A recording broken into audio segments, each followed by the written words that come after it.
So I was just quickly powwowing with a friend, fellowshipping with a Christian brother friend about the whole like super soldier paradigm as it's dying with the death of James Rink. Like a saint, he went out and it went out with him as God would have intended. And my friend's like, what should we do with what's left? And I was like, honestly, I think the whole thing was a mistake. Should have never happened.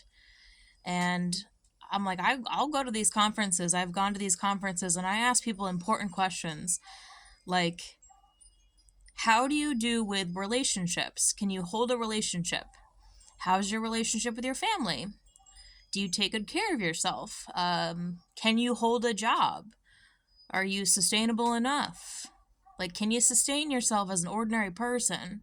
I ask these important questions because that's what I'm looking for. What's salvageable? I guess subconsciously, now everything in hindsight is 2020.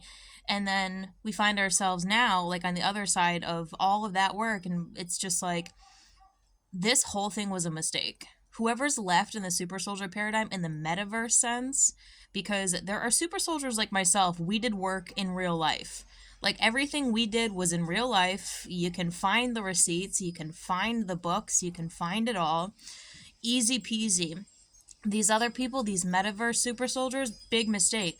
I'm like, this whole thing was like a virtual accident, and it should be treated like an accident.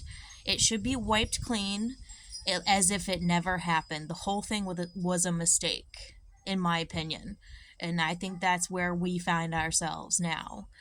And my roommate and I, she's like not like super into it, but she's like aware of it. She says she believes that everything that goes on within the super soldier paradigm and that whole insanity, she's like, you can relate that to like regular life. Like everybody can relate to that. Like it is like a beta test on the whole world. It's like a mind control beta test as as if it can be implemented on the whole world, and it's as if it did. And you know, people are getting roped into the metaverse like crazy.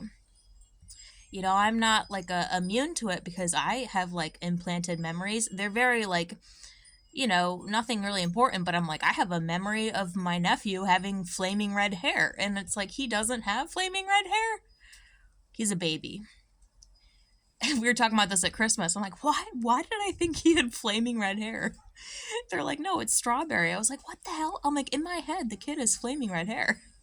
So it's like silly stuff like that, but it's like still, that's like an implanted memory. Where did it come from? My father has a memory of spanking me when I was 16 years old. I'm like, you've never hit me. My father has never laid a hand on me. He goes, I swear I have a memory of spanking you when you were 16. And I was like, no, Dad, you've never hit me.